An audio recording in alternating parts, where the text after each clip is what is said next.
انا کا Devta novel by Aziz Zehan episode 11 honeymoon special. دل نشین کے آفس چلتے ہیں یار، میں بہت تھکا ہوا ہوں یار امان، اس وقت کوئی اور سین دیکھنے کے موڈ میں نہیں ہوں۔ شجاع نے اسٹیئرنگ گھماتے ہوئے بیزاری سے کہا، ہماری دوست کو اس وقت ہماری ضرورت ہے شجاع۔ امان نے سے گھورا، اس کا دل محسوس کر رہ گیا۔ بلا شبہ وہ ہر اپنے کا احساس کرنے والا شخص تھا۔ یار لڑکیوں کی عادت ہوتی ہے ہر بات پر رونا دھونا پیٹنے کی۔ اسے اکیلا چھوڑ دو، وہ خود سنبھل جائے گی۔ شجاع کے لہجے میں کرواہٹ گھلنے لگی۔ وہ قطعی صنف نازک کے انداز و اطوار سے واقف نہ تھا۔ تو جیسا کٹھور دل انسان میں نے آج تک نہیں دیکھا۔ گاڑی روک سائڈ پر، مجھے اترنا ہے۔ وہ اسے کھری کھری سنا کر گاڑی سے اتر گیا۔ کیا مصیبت ہے یار، اس نے برہمی سے اسٹیئرنگ پر ہاتھ دے مارا، پھر جانے کیا سمائی۔ سیٹ بیلٹ ہٹاتے وہ بھی گاڑی سے اتر گیا۔ تم لوگ کیوں آئے ہو؟ پلیز چلے جاؤ، مجھے اکیلا چھوڑ دو، میں اکیلا رہنا چاہتی ہوں، دل نشین نے انہیں دروازے پر ہی ٹوکتے ہوئے سختی سے کہا تھا، جبکہ وہ دونوں اس کا بھیگا لہجہ اور سرخ آنکھیں دیکھ چکے تھے۔ وہ یقیناً ماتم گناہ تھی۔ میں تمہیں ہرگز اکیلا چھوڑنے کے موڈ میں نہیں ہوں بھائی، میں تو تمہیں مرنے کے بعد بھی خوابوں میں تنگ کرنے کا ارادہ رکھتا ہوں۔ تم روتے ہوئے گڑ گڑایا کرو گی، اور مزے کی بات تو یہ ہے تمہیں سننے کے لیے میں نہیں رہوں گا۔ ہو گیا تمہارا؟ اس کے طویل روادات پر زخمی نظروں سے گھورتے ہوئے وہ اتنا ہی کہہ سکی۔ امان کو اس سے بے حد ہمدردی محسوس ہونے لگی۔ دل سوزی اور ہمدمی کے تحت بہت اپنائیت سے اس کا ہاتھ اپنے ہاتھ میں لے لیا۔ ذرا سی توجہ اور دلگیری پر دل نشین کی آنکھوں میں ڈھیروں پانی بھر گیا۔ وہ ازدی مضبوط دل نشین کہیں سے نہیں لگ رہی تھی۔ تہران نے اچھا نہیں کیا امان، اس کی آواز گہرے دکھ میں ڈوبی ہوئی تھی۔ وہ ایسا ہی ہے دل نشین، دوست ہونے کے ناطے اس نے جان بوجھ کر تمہاری جانب کوئی جذباتی پیش قدمی نہیں کی، کیونکہ وہ دوست اور دوستی دونوں کا بھرم قائم برقرار رکھنا چاہتا ہے۔ تم واقف ہو اس کی انا پرستی اور خود پسندی سے۔ ویسے شاید ہو سکتا ہے وہ تمہارے جذبوں سے واقف ہی ہو، مگر اب کیا فائدہ؟ امان نے نرمی اور اپنائیت سے سمجھایا۔ اس کی آنکھوں سے مسلسل آنسو بہنے لگے۔ سالوں سے جو محبت دل میں دفن کر کے رکھی تھی، وہ یوں سب کے سامنے عیاں ہو چکی تھی کہ نہ تو اپنی عزت نفس بچا سکی، نہ محبت سے انکار کر سکی۔ صبح کی جو ہوئی وہ الگ، تم نے دیکھا نہیں، اس کی آنکھوں میں محبت یا وارفتگی جیسا کوئی جذبہ نہیں تھا۔ جب وہ اپنی بیوی کی جانب دیکھ رہا تھا، اس سے یہ صاف ظاہر ہے اس نے یہ شادی دلاور پاشا کے کہنے پر کی ہے۔ خاموشی سے ایک طرف کھڑے شجاع نے لقمہ دیتے ہوئے بات دبانی چاہی۔ ہو سکتا ہے تمہارا قیاس درست ہو، بہرحال اب کچھ نہیں ہو سکتا۔ میں نہیں مانتی انکل کے کہنے پر تہران شادی جیسا بڑا اور اہم فیصلہ کر سکتا ہے۔ وہ یہ نہیں کہہ سکی، دلاور پاشا اسے دھوکہ نہیں دے سکتے، جبکہ وہ شاید دل نشین کے تہران کے لیے جذبات سے کسی حد تک آگاہ تھے۔ جو بھی ہے دل نشین، تہران نے اپنا راستہ چن لیا ہے۔ تم خود کو سنبھالو، کیونکہ اب آنسو بہانے سے کچھ حاصل نہیں ہوگا۔ تہران تو تمہیں ملنے سے رہا، اس کی نظروں میں اپنا بھرم اور عزت برقرار رکھو۔ اس نے سگار کا دھواں ہوا میں اڑاتے ہوئے بات سمیٹ کر مختصر کر دی۔ کتنے آرام سے اس نے کہہ دیا تھا تہران اسے نہیں مل سکتا۔ اس کے دل پر گہری ضرب لگی تھی۔ اس کی صورت دیکھ کر امان کو ہول اٹھ رہے تھے۔ وہ شریر انداز میں اسے چھیڑتے ہوئے بولا، کم آن ڈارلنگ، تہران جیسے تمہارے آگے کھوٹے سکے ہیں، اس سے ہٹ کر سوچو۔ مجھے دیکھو، تم سے کتنی محبت کرتا ہوں اور تم ہو کہ گھاس ہی نہیں ڈالتی۔ اس پتھر کے دیوتا تہران کے پیچھے پڑی ہو۔ امان، میرا سب کچھ لٹ چکا ہے، میں برباد ہونے کے در پر ہوں، اور تمہیں مذاق سوجھ رہا ہے۔ اب کی بار وہ روتی تھی۔ امان پھر بھی باز نہیں آیا تھا۔ وہ شرارت کو طول دیتے ہوئے کہنے لگا، اچھا مجھے چھوڑو، سامنے دیکھو شجاعت عالمگیر کھڑا ہے تمہاری مزاج پرسی کرنے کے لیے۔ کیا ڈیشنگ پرسنالٹی ہے بندے کی، تمہارے ایک اشارے پہ جان دینے کو تیار ہے۔ ایک بار ہاں کر تو دیکھو۔ کیوں شجاع اس کے سنسنی سے بھرپور پرجوش انداز پر شجاع بھی سنجیدہ نہ رہ سکا۔ تم لوگوں نے مجھے کیا سمجھ رکھا ہے؟ میں محبت کرتی ہوں تہران سے۔ یہ محبت کوئی ایک دو دن کی تو نہیں جو میں آنسو بہا کر ریلیکس ہو جاؤں اور ایسے ریئیکٹ کروں جیسے کچھ ہوا ہی نہ ہو۔ میری جان، ہم تو تمہارا دل بہلانے کی کوشش کر رہے ہیں۔ امان کی ساری شوخی ہوا ہو گئی۔ اچھے بچوں کی مانند شریفانہ انداز میں سیدھا ہو بیٹھا۔ دل تو شاید اب کسی بھی چیز سے بہلنے والا نہیں ہے۔ اس کا دکھ امان کو اندر ہی اندر گھلانے لگا۔ 100% سچ کہہ رہی تھی دل نشین۔ اس نے بھی تو ایلف سے کی محبت سے پیچھے چھڑانے کے لیے جانے کیا کیا تھا، اپنی ہستی فنا کر ڈالی تھی، مگر دل تھا کہ کمبخت اسی کے نام کی راگنی الاپے جا رہا تھا۔ دل نشین کے آنسو اب شدت اختیار کرتے جا رہے تھے۔ شجاع تم ہی کچھ کہو یار، میں تو تھک گیا ہوں۔ وہ سر پر ہاتھ گھماتے ہوئے ہارے ہوئے انداز میں وہاں سے اٹھ گیا۔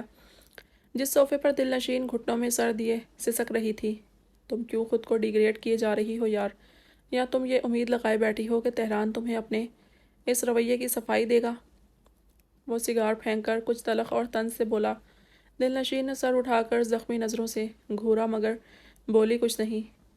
جیسے تہران سے محبت کرنا تمہارا ذاتی فعل ہے، ہم جتنے بھی تمہارے عزیز یا قریب تر سہی، ہمیں کوئی حق نہیں ہے تم سے سوال کر سکیں۔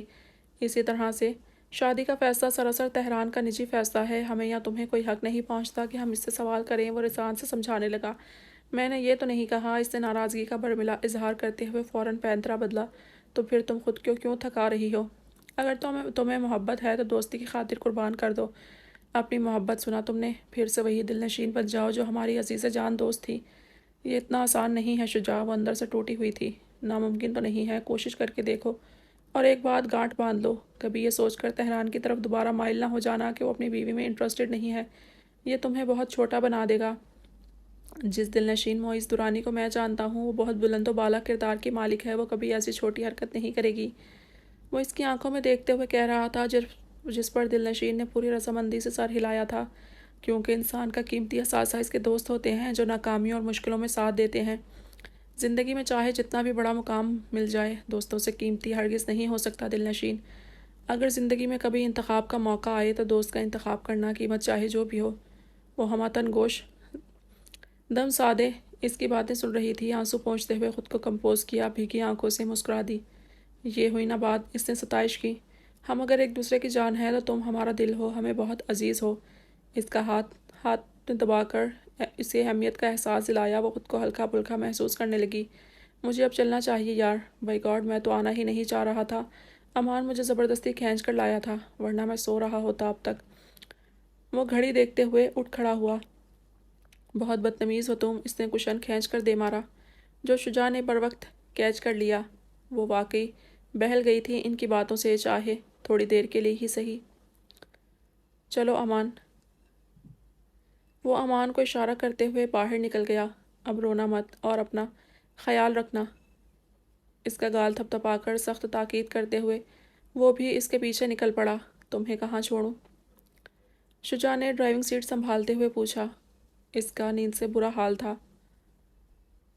کسی حسین دوشیزہ کی باہوں میں، امان نے بے باکی سے جواب دیا اور بغور اس کے بدلتے تاثرات سے حس اٹھانے لگا۔ بکو مت، سیدھی بات کرو، کہاں جانا ہے؟ شجاع نے تپ کر کہا۔ رکو، میں اپنی نئی منظور نظر کی رائے جان لوں۔ اس نے شوخی سے کہتے ہوئے جینس کی پاکٹ سے فون نکالا ہی تھا کہ شجاع نے جھٹکے سے گاڑی روک دی۔ اترو گاڑی سے۔ یہ کیا طریقہ ہے؟ اور کیوں اتروں میں؟ وہ اپنا سر سہلاتے ہوئے گرا فون اٹھا کر یکدم بھڑک اٹھا۔ میں نے کہا نیچے اترو اور تفصیل کے ساتھ اپنی منظور نظر کی رائے لو۔ میں فارغ نہیں ہوں تمہاری طرح۔ نیند سے بوجھل آنکھیں بے تحاشا لال پڑ رہی تھیں، اس کے اعصاب بری طرح سے ڈسٹرب ہونے لگے۔ وہ اس وقت چونچلے اٹھانے کے موڈ میں ہرگز نہیں تھا۔ گاڑی کا دروازہ کھول کر اسے باہر دھکیلا اور آنن فانن بھگا لے گیا۔ امان مارے غصے کے پیر پٹکتا رہ گیا۔ بیٹا دیکھ اب تیرا کیا حال کرتا ہوں، اس نے دھمکی آمیز لہجے میں خود ساختہ بڑبڑاتے ہوئے سیل فون پر نمبر پش کیا۔ جینیفر، میری جانِ عزیز، کیسی ہو؟ کہاں ہو؟ تمہیں بہت مس کر رہا ہوں، لہجے میں بے قراری سمیٹ کر شدت جذباتیت سے پوچھا۔ تم ایسا کرو، اسی فلیٹ پر آ جاؤ جہاں ہم کو کچھ دن پہلے ملے تھے۔ ہاں ہاں، فکر مت کرو، میں وہیں ہوں، جلدی آنا۔ فون کان سے ہٹاتے ہوئے شیطانی مسکراہٹ کے ساتھ ہنسا، کسی بات کا مزہ لیتے ہوئے سنسان سڑک پر تیز رفتار چلنے لگا جہاں اسے شجاع نے چھوڑا تھا۔ کہاں چلی گئی تھی تم؟ کہاں؟ نہیں ڈھونڈا میں نے تمہیں، خمار آلود لب و لہجے میں کہتے ہوئے اس کے ہوش روبہ حسن کے نشیب و فراز میں کھویا ہوا تھا۔ وہ چھوٹے چھوٹے قدم اس کی جانب بڑھا رہا تھا، آنکھوں میں ایک عجیب سی چمک تھی۔ زلف کو اپنی جان نکلتی محسوس ہوئی۔ وہ گھبرا کر 2 قدم پیچھے ہوئی۔ اس سے پہلے وہ فرار ہوتی، جیمی نے شفاف گرفت میں اس کے نازک وجود کو دبوچ دیا۔ تا دیر اپنے بہکتے جذباتوں پر قابو نہیں پا سکا تھا، اس پر جھپٹ پڑا۔ تہران! دلدوز چیخ اس کے لبوں سے نکلی۔ جیمی بری طرح سے چونکا۔ تہران کا نام لیا تم نے؟ میرا دشمن ہے وہ، سمجھی؟ تم اور کیا کر رہی ہو تم یہاں؟ اس کا گھر ہے یہ؟ جمشید کو اپنی تکلیف شدت سے محسوس ہوئی تھی، اسے تہران کے نام سے ہی نفرت تھی۔ وہ اس سے مزید ہار قبول نہیں کر سکتا تھا، زلف کی صورت میں بھی نہیں۔ یہ اس کی مردانہ انا کو کسی طور قبول نہیں تھا۔ زلف اگر اس کی نہیں ہو سکی تو وہ اپنے دشمن کی بھی نہیں ہونے دے گا۔ تمہارے تہران کے تو اتنے ٹکڑے ٹکڑے کر کے کتوں کو کھلا دوں گا میں، ایسی اذیت ناک موت دوں گا، وہ یاد رکھے گا۔ مگر اس سے پہلے ذرا تم سے نپٹ لوں۔ وہ پہلے ہی ڈری ہوئی تھی۔ جمشید کی دھمکی نے اسے مزید خوفزدہ کر دیا تھا۔ وہ خباثت اور کمینگی سے گہری نگاہیں ڈالتا اس کی طرف بڑھنے لگا۔ میرے پاس مت آنا۔ وہ بوکھلا کر دوسری سمت بھاگی، مگر اس کی ظالم دبوچ میں آ چکی تھی۔ بے آب مچھلی کی طرح تڑپتی مچلتی ہوئی واز اٹھا کر اس کے سر پر دے مارا، جو جمی کو کم اور اسے زیادہ زخمی کر گیا تھا۔ تاہم اسے پرواہ تھی تو صرف عزت کی۔ وہ بھاگ کر وہاں سے نکلی اور فارسٹ کی طرف دوڑی جب تک جمشید اس کے پیچھے آیا۔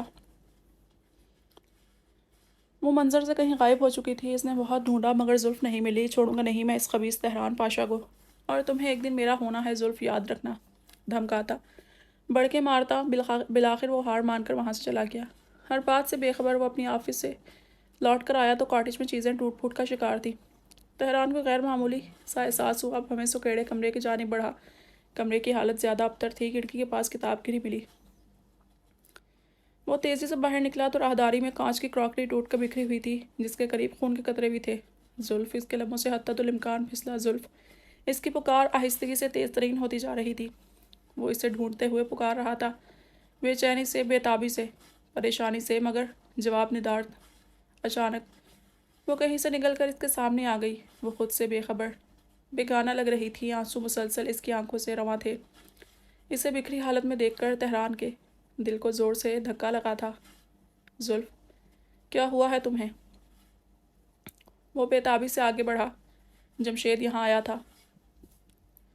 وہ آنسو روکنے کی حد درجہ کوشش کر رہی تھی مگر مزاحمت ناکام ٹھہری تھی۔ ضبط کا دامن چھوٹ گیا۔ وہ اس کے سینے سے لگ کر سسک سسک کر رو پڑی۔ اسے محسوس ہوا مضبوط تناور درخت کی چھاؤں میں آ گئی ہو۔ آنسو مزید شدت اختیار کرتے جا رہے تھے۔ اس کے سینے میں سمٹتی جا رہی تھی اور وہ سمیٹتا جا رہا تھا۔ یکدم وہ ہاتھ پاؤں چھوڑ کر اس کی باہوں میں جھول گئی تھی۔ اگر وہ اسے تھام نہ لیتا تو یقیناً زمین بوس ہو چکی ہوتی۔ زلف، آنکھیں کھولو۔ وہ تشویش سے اس کا گال تھپ تھپانے لگا۔ لمحہ ضائع کیے بغیر وہ اسے اٹھا کر کمرے میں لے آیا۔ بے چینی حد سے سوا تھی۔ عجیب عجیب خدشے اس کے دل میں جنم لینے لگے تھے۔ وہ یوں ہی چکر کاٹتا انگاروں پر لوٹتا رہا تھا جب تک وہ ہوش میں نہیں آ گئی۔ ہوش میں کیا آئی؟ وہ نیم بے ہوشی کی حالت میں کچھ بڑبڑا رہی تھی۔ اس نے تشویش سے پیشانی چھو کر دیکھا تو غیر معمولی حرارت کا احساس ہوا۔ اسے بخار ہو رہا تھا۔ وہ تا دیر سکون سے نہیں بیٹھ سکا۔ بخار کم کرنے کے لیے ٹھنڈا پانی اور صاف کپڑا لے آیا۔ اتفاق سے اس کی نظر چہرے سے پھسلتی ہوئی گردن کی چوٹ پر جا ٹھہری، جس پر سرد موسم کی خنکی سے خون جم چکا تھا۔ وہ میڈیکل باکس اٹھا لایا۔ جو ہی کندھے سے ذرا شرٹ کھسکائی، وہ ساخت رہ گیا۔ ہاتھ تھم گئے۔ آنکھیں حیرت اور تشویش سے پھٹی کی پھٹی رہ گئیں۔ اس کے بے داغ بدن پر کئی ایک زیادتی کے نشان تھے۔ اس کے سارے الفاظ کہیں کھو گئے۔ وہ ہوا میں معلق محسوس کرنے لگا خود کو۔ کیا کہتا، کیا سوچتا، دم بخود رہ گیا۔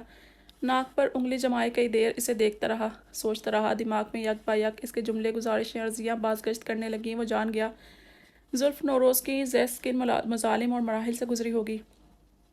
اس نے سر جھٹکا، زخم دھو کر دوا لگائی اور کھلا چھوڑ دیا۔ خود بہت دیر تک چہرے کے نقوشوں میں بھٹکتا رہا۔ اس کے چہرے پر بچگانہ معصومیت تھی۔ ابھی اس کی عمر ہی کیا ہوگی، 19 سال۔